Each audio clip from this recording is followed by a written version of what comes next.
नमस्कार विद्यार्थी मित्रांनो, करंट अफेअर्स बाय मेघाली या मराठी यूट्यूब चॅनलमध्ये आपले मनपूर्वक स्वागत.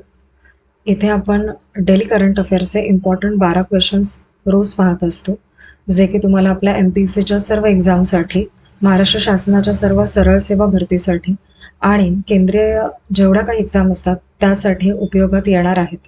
त्यामुळे जर तुम्ही पहिल्यांदा आपल्या चॅनलवरती व्हिजिट करत असाल तर या चॅनलला सबस्क्राईब करा, जास्तीत जास्त लाईक करा चॅनलला आणि जास्त मुलांमध्ये, जास्त विद्यार्थ्यांना हा शेअर करा, जेणेकरून सगळ्यांना याचा उपयोग होऊ शकेल. आणि हे जे काही लेक्चर आहेत ते शेवटपर्यंत बघा, स्वतःच्या वैयक्तिक नोट्स काढा, ज्याचा तुम्हाला एक्झामच्या आधी जे काही आपण फास्ट रिव्हिजन करतो त्याचा नक्की तुम्हाला त्याचा उपयोग होईल त्या क्षणी. त्यामुळे स्वतःच्या वैयक्तिक शॉर्टमध्ये नोट्स काढत चला आणि लेक्चर शेवटपर्यंत बघा, ही विनंती. आज आपण पाहूयात 28 डिसेंबर 2025च्या चालू घडामोडी. प्रश्न क्रमांक पहिला, economics empowerment of Bharat in the Modi era हे पुस्तक कोणी लिहिले, असा प्रश्न आहे. तर त्याचे ऑप्शन आहेत: ए अरविंद सुब्रमण्यम, बी सिकंदर कुमार, सी नितीश गुप्ता आणि डी राम माधव. तर याचं योग्य उत्तर आहे ऑप्शन क्रमांक बी, सिकंदर कुमार यांनी हे बुक लिहिलेलं आहे. त्याचे महत्त्वाचे पॉईंट्स आहेत ते बघून घ्या. उपराष्ट्रपतींनी सांगितल्याप्रमाणे भारत सध्या नाममात्र GDP नुसार कोणत्या क्रमांकाची अर्थव्यवस्था आहे, तर ती चौथी अर्थव्यवस्था आहे. आपण जपानला मागे टाकलेलं आहे आणि आपण 4थ्या क्रमांकावरती आता आहोत. आणि कोणती त्रिसूत्री थेट लाभ हस्तांतरण म्हणजे DBT व्यवस्थेचा पाया आहे, तर जनधन आधार मोबाईल. तिसरा पॉईंट आहे, वस्तू आणि सेवा कर GST संदर्भात बरोबर विधान कुठलं आहे, तर एकसंघ राष्ट्रीय बाजारपेठ निर्माण केलेली आहे याने. आणि किमान सरकार कमाल प्रशासन म्हणजे minimum government and maximum governance या संकल्पनेचा मुख्य उद्देश काय आहे, तर कार्यक्षमता, पारदर्शकता व जबाबदारी वाढवणे. हे सगळे पॉईंट्स या बुक्समध्ये आहेत आणि या बुक्समधल्या एक्सप्लेनेशनमध्ये होते, त्यातून मी हे मुद्दे काढलेले आहेत, त्याची नोंद घ्या. प्रश्न क्रमांक 2, गुजरात राज्य पुन्हा भारताच्या वाघ नकाशात कोणत्या अभयारण्यामुळे समाविष्ट झालेले आहे, तर त्याचे पर्याय आहेत: ए गीर राष्ट्रीय उद्यान, बी जेसोर अभयारण्य, सी रतनमहाल अभयारण्य आणि डी पावगड अभयारण्य. तर त्याचं योग्य उत्तर आहे रतनमहाल अभयारण्य. पॉईंट्स पाहून घ्या. रतनमहाल अभयारण्यात आढळलेला वाघ साधारणतः किती वयाचा असल्याचे वन अधिकाऱ्याने सांगितले, तर सुमारे 4 वर्ष. आणि गुजरातचा समावेश पुढील कोणत्या राष्ट्रीय वाघ गणनेत म्हणजे टायगर एस्टिमेशनमध्ये केला जाणार आहे, तर AITE 2026. भारतातील अखिल भारतीय वाघ गणना ऑल इंडिया टायगर एस्टिमेशन किती कालावधीनंतर केली जाते, तर दर 4 वर्षांनी ती केली जाते. आणि वाघांचे दीर्घकालीन निरीक्षण करण्यासाठी खालीलपैकी कोणती पद्धत वापरली जाते, तर पट्ट्यांच्या नमुन्यांवरती आधारित सॉफ्टवेअर यानुसार. पुढील प्रश्न पाहूयात. प्रश्न क्रमांक 3, सौदी अरेबियावरती दक्षिण येमेनमध्ये हवाई हल्ले केल्याचा आरोप कोणत्या संघटनेने केलेला आहे, तर त्याचे पर्याय आहेत: ए अल कायदा अरब पेनिन्सुला, बी हुती चळवळ, सी साऊदर्न ट्रान्झिशनल काउन्सिल आणि डी नॅशनल शील्ड फोर्सेस. तर याचं योग्य उत्तर आहे साऊदर्न ट्रान्झिशनल काउन्सिल, असं त्याचं योग्य उत्तर आहे. तर STC म्हणजेच पर्याय सी याचा शॉर्ट फॉर्म आहे STCला कोणत्या देशाचे समर्थन आहे, तर संयुक्त अरब अमिरात म्हणजे UAEचा. आणि STC आणि सौदी समर्थित दलांमधील संघर्ष प्रामुख्याने येमेनच्या कोणत्या प्रांतात झाला, तर STC आणि सौदी समर्थित दलांमधील संघर्ष प्रामुख्याने येमेनच्या एक विशेष प्रांतात झालेला आहे. तर येमेन संघर्षाची सुरुवात कोणत्या घटनेनंतर झाली, तर हुती चळवळीने सना ताब्यात घेतल्यानंतर. दुसरा पॉईंट पाहू नका, इथे एक मिस्टेक झालेली आहे, म्हणजे प्रश्नच मी मेन्शन केला आहे, उत्तर द्यायचं राहून गेलेलं आहे. सो दुसरा पॉईंट आहे तो स्किप करा. दक्षिण येमेनमध्ये सौदी म्हणजे UAE प्रभावासाठी स्पर्धा आहे? प्रश्न क्रमांक 4, तोंडाच्या कर्करोगासाठी म्हणजे ओरल कॅन्सर हा जगातील पहिले प्रणालीबद्ध मॉलिक्युलर वर्गीकरण कोणत्या संस्थेनं केलेलं आहे? जगातील पहिले आहे हा इथे. तर पर्याय आहेत ए एम्स नवी दिल्ली, बी IIT कानपूर, सी बनारस हिंदू विद्यापीठ BHU आणि डी टाटा मेमोरियल सेंटर. त्याचं योग्य उत्तर आहे बी बनारस हिंदू विद्यापीठ. पॉईंट्स पाहून घ्या. BHUचा तोंडाच्या कर्करोगावरील संशोधन लेख कोणत्या जर्नलमध्ये प्रकाशित झाला आहे? तर mutation research review in mutation research. ठीक आहे. तोंडाच्या कर्करोगाचे किती वेगवेगळे मॉलिक्युलर उपप्रकार आहेत? तर ते एकूण 5 आहेत. आणि मॉलिक्युलर उपप्रकार कोणकोणते आहेत? तर सेल सायकल डायस्रिग्युलेशन म्हणजे CCD, immune meditate IM, viral protein activation VPA. त्यानंतर पुढचा मुद्दा आहे, या कर्करोगासाठी जोखीम घटक विशेष महत्त्वाचा कुठला आहे? तर कशामुळे होतं? तर तंबाखू व सुपारी सेवनामुळे याचा धोका जास्त वाढतो असं इथे मेन्शन केलेलं आहे. पुढील प्रश्न क्रमांक 5, 72वी वरिष्ठ राष्ट्रीय व्हॉलीबॉल अजिंक्यपद स्पर्धा कोणत्या शहरात आयोजित करण्यात आली?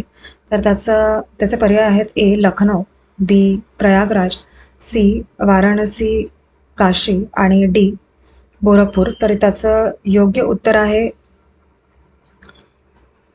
वाराणसी काशी. पॉईंट्स पाहून घ्या. स्पर्धा कोणत्या कालावधीत होणार आहे? तर 4 ते 11 जानेवारी 2026. आयोजन कुठे आहे? तर ते डॉक्टर संपूर्णानंद क्रीडा संकुल सिगरा इथे. स्पर्धेसंदर्भात योग्य काय विधानं आहे? तर 73 संघ आणि 1000पेक्षा अधिक खेळाडू यामध्ये सहभागी होणार आहेत. आणि अजिंक्यपद स्पर्धेसाठी सादर करण्यात आलेल्या नंदू आणि नीरा या शुभंकरांचे प्रतीक काय आहे? तर काशीची सांस्कृतिक व पर्यावरणीय ओळख. शेवटचा पॉईंट पण महत्त्वाचा आहे. प्रश्न क्रमांक 6, सुनामी रेडी रेकॉग्निशन प्रोग्राम कोणत्या आंतरराष्ट्रीय संस्थेने विकसित केलेला आहे? तर त्याचे पर्याय आहेत ए आहे संयुक्त राष्ट्र विकास कार्यक्रम, बी आहे जागतिक हवामान संघटना, सी आहे संयुक्त राष्ट्र आपत्ती जोखीम कार्यक्रम कार्यालय, डी आहे संयुक्त राष्ट्र शैक्षणिक वैज्ञानिक व सांस्कृतिक संघटना. तर याचं योग्य उत्तर आहे युनेस्को, पर्याय क्रमांक डी. महत्त्वाचे पॉईंट्स पाहून घ्या. तर याचा मुख्य उद्देश काय आहे? तर सुनामीमुळे होणारी जीवित व उपजीविका व मालमत्तेची हानी कमी करणे. आणि सुनामी रेडी गावाची वैशिष्ट्य काय? तर आपत्ती नकाशे, स्थलांतर आराखडे व नियमित मॉक ड्रिल्स. प्रश्न क्रमांक 6, Salman Khan the Sultan of Bollywood हे पुस्तक कोणी लिहिलं आहे? तर त्याचे पर्याय आहेत ए अनुपमा चोप्रा, बी राजीव मसंत, सी मोहर बसू आणि डी शेखर गुप्ता. तर याचं योग्य उत्तर आहे सी मोहर बसू. पॉईंट्स पाहून घ्या. पुस्तक कोणत्या प्रकाशन संस्थेद्वारे प्रकाशित केले जाणार आहे? तर हॉर्पर कॉलिन्स पब्लिकेशन इंडिया. कोणत्या दिवशी? तर 20 डिसेंबर 2025 मध्ये ते करण्यात आलं. आणि मोहर बसू यांच्यामध्ये सलमान खानचे वैशिष्ट्य काय? तर प्रेक्षकांसाठी चित्रपट पाहणे हा एक उत्सव बनवणे असं त्यांचं मत आहे. पुढील प्रश्न क्रमांक 8, महाराष्ट्रातील कोणत्या जिल्ह्यात प्राचीन गोलाकार दगडी भुलभुलैया स्टोन लॅबिरिंथ सापडले आहे? तर ते पर्याय आहेत ए पुणे, बी सातारा, सी सोलापूर आणि डी अहमदनगर. तर त्याचं योग्य उत्तर आहे सी सोलापूर. महत्त्वाचे पॉईंट्स पाहून घ्या. बोरमणी येथे सापडलेल्या दगडी भुलभुलैयामध्ये किती एककेंद्री वर्तुळे आहेत? तर ती 15 आहेत. आणि ही किती जुनी आहे? तर ती 2000 वर्ष जुनी आहे. कोणत्या राजवंशाच्या काळाशी संबंधित आहे ही? तर ती सातवाहन राजवंशाच्या काळातील. आणि शोध प्राचीन भारताच्या कोणत्या बाबींवरती प्रकाश टाकतो? तर इंडो रोमन व्यापार व सांस्कृतिक संपर्क. पुढील प्रश्न पहा. प्रश्न क्रमांक 9, सुबनसिरी लोअर जलविद्युत प्रकल्प कोणत्या प्रकारचा प्रकल्प आहे? तर त्याचे पर्याय आहेत ए पंप्ड स्टोरेज प्रकल्प, बी जलाशय आधारित प्रकल्प, C run of the river जलविद्युत प्रकल्प आणि डी सौरजल सांस्कृतिक प्रकल्प. तर त्याचं योग्य उत्तर आहे C run of the river जलविद्युत प्रकल्प. त्याचे पर्याय पॉईंट्स पाहून घ्या. तर विद्युत उत्पादन किती आहे याचे? तर 2000 मेगावॉल्ट. आणि प्रकल्प कुठे आहे? तर आसाम अरुणाचल प्रदेश सीमेवरती आहे. सुबनसिरी नदीबाबत विधान काय सांगता येईल महत्त्वाचं? तर ती ब्रह्मपुत्रेची सर्वात मोठी उपनदी आहे. आणि शेवटचा मुद्दा, तर विधान काय आहे याच्याबद्दल योग्य? तर हे उत्तर पूर्व भारतातील सर्वात उंच कॉन्क्रीट ग्रॅव्हिटी धरण आहे सुबनसिरी लोअर जलविद्युत प्रकल्प ज्यावरती आहे ते.